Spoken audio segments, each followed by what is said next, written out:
Good morning. दिवसाची सुरुवात होते टीने. बाकीच्यांसाठी मिल्क टी आणि माझ्यासाठी हा आहे ग्रीन टी. नमस्कार मंडळी, आजच्या ब्लॉगमध्ये तुम्हा सर्वांचं खूप खूप स्वागत आहे. आजचा दिवस इतका खास आहे की खूप दिवसानंतर आम्ही चाललो आहे बाहेर. तर आजच्या भन्नाट रोड ट्रिपमध्ये तुमचं सर्वांचं स्वागत आहे. लोकेशन सरप्राईज असणार आहे, तर व्हिडिओ शेवटपर्यंत बघत राहा. चला तर मग मंडळी, आम्ही आता निघालोय सुट्टीच्या दिवशी फिरायला. तुम्ही पण येता का? आम्ही चाललोय फिरायला. बघताय या गुलाबाला किती सारे फुलं आहेत आणि मी रोज यातलं एक तोडून माझ्या बाप्पासाठी घेऊन जाते. आमच्या गाडीमध्ये छोटीशी मूर्ती आहे बाप्पाची. 2 फुलं बस का?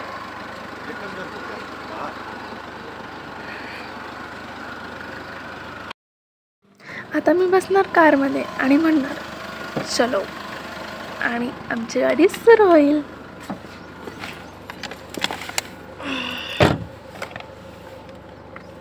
चलो.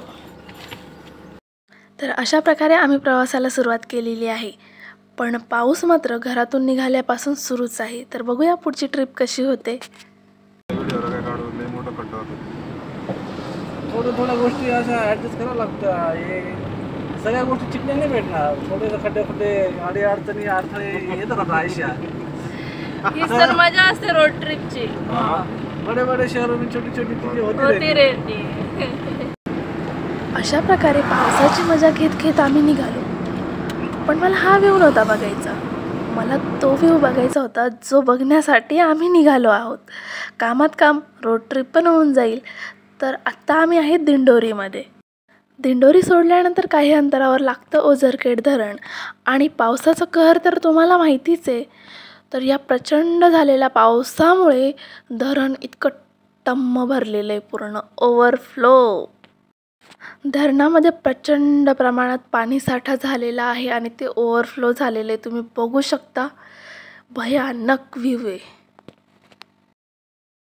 या रुद्र मनमोहक दृश्याचा आनंद घेऊन झाल्यानंतर निघालो आम्ही पुढच्या प्रवासाला.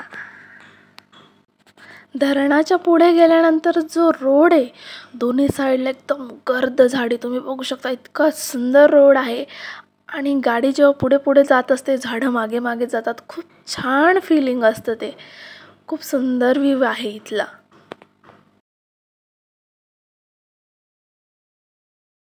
त्यानंतर आपण पोहोचतो वणीमध्ये. हा वणीचा बिरसा मुंडा चौक आहे. एक रस्ता सप्तशृंगी गडाकडे जातो आणि एक रस्ता जातो सुरगाण्याकडे. इथून पुढचा प्रवास जो आहे ना, तो कमाल, एक से बढ़कर एक असे दृश्य दिसतील तुम्हाला. वा, खूप सुंदर, खूपच सुंदर दृश्य आहेत ही. आणि प्लेस पण इतकी शांत आहे, सिटीपासून दूर आहे. समोरचे दृश्य तुम्ही बघू शकतात, किती अप्रतिम अशी दृश्य आहेत. तुम्ही जर सापुतारा जाणार असाल तर तुम्ही एकदा मोस्ट विजिटेड प्लेस म्हणजे चिराई घाट, या घाटाला भेट दिलीच पाहिजे. कारण की इथून जो नजारा दिसतो ना, वा, एकदम सुंदर. गाईज, ही रोड ट्रिप आहे आणि मी सगळं गाडीतून शूट करते. याला एक रिझन आहे, आम्हाला वेळेवर कुठेतरी पोहोचायचं आहे आणि त्याच्यामुळे मी जितकं कॅप्चर करता येईल तितकं करते. प्रचंड पाऊस झाला आहे, त्याच्यामुळे तुम्ही बघताय नद्या पूर्ण भरून वाहत आहे. पूर आलेला आहे नदीला. खूप प्रवास केल्यानंतर आम्ही एका ठिकाणी थांबलो आणि तिथे हा दिसला मला कोंबडा, जो माणसाला अजिबात घाबरत नव्हता. बघा, मी किती जवळ जाऊन शूट केलेला आहे. तो तसाच उभा आहे आणि तुम्ही बघू शकता पाऊस पण चालू आहे. बिचाऱ्याला थंडी वाजली असेल म्हणून तो लपला आहे. सकाळी नुसता चहा घेऊन निघालेलो आम्ही, नंतर मात्र प्रचंड भूक लागली. मग आम्ही इथल्या मार्केटमध्ये बघायला लागलो की इथं छान काय भेटतं. आम्ही आता आहे उंबरठाणमध्ये आणि इथलं हे लोकल मार्केट आहे, जिथे भाजीपाला, मसाले वगैरे वगैरेचे शॉप लागलेले आहेत.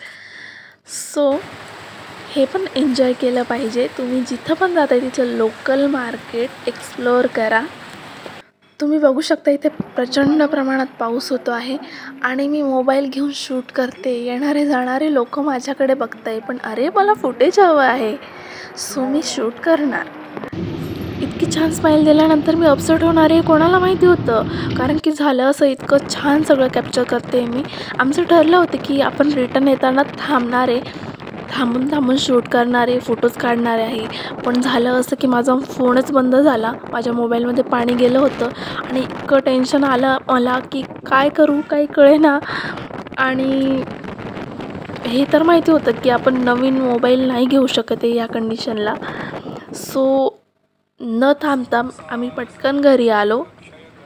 इथं आल्यानंतर मोबाईल रिपेअर केला, नंतर मी एडिट करून हे अपलोड करणार आहे.